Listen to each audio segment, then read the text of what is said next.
Сотни фур доверху, набитые сахарной свеклой, вот уже несколько дней простаивают возле свеклоприемника и дожидаются своей очереди на разгрузку. Между тем фермеры несут огромные убытки. Каждый день простой им обходится очень дорого. Вереница из грузовиков растянулась на несколько километров, и где она заканчивается, даже не видно.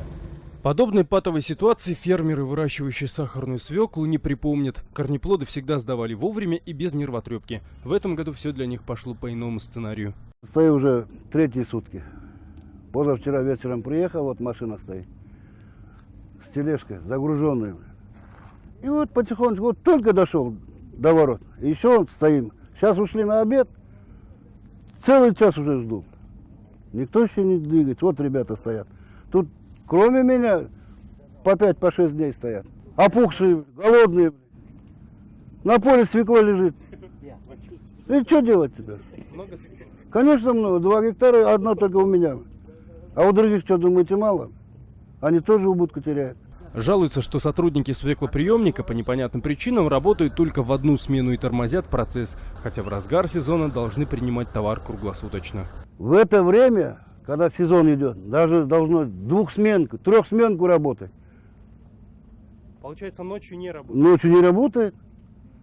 Вы с директором... Вот скажите, вот, кто разгрузился ночью? Никто не разгрузился.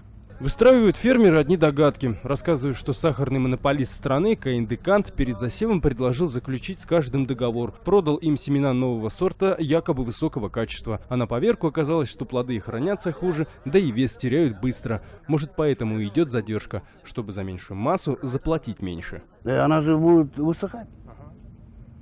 Высыхать будет. Это же не тот свекла, который мы раньше... Ну как раньше выращивали. Это вообще другой сорт. Ее надо с поля сразу везти на завод, чтобы перерабатывать. Надо же было договор составить определенную. Они всем, семена хорошие, договор составили, и он составил, и он составил. Все тут составили. То есть вам сказали, вот эти новые семена сажаете? Она выгодна, она хорошая. Руководство свеклоприемника все обвинения сельчан отвергает и говорит, что работа кипит практически круглосуточно, а образовавшийся затор объясняет небывалым урожаем и старой техникой, которая то и дело выходит из строя. В этом году урожай очень хороший водолаз. Работает у нас 3 бума. Ну, техника есть техника, она ломается. Вот мы в день 2500 мы принимали.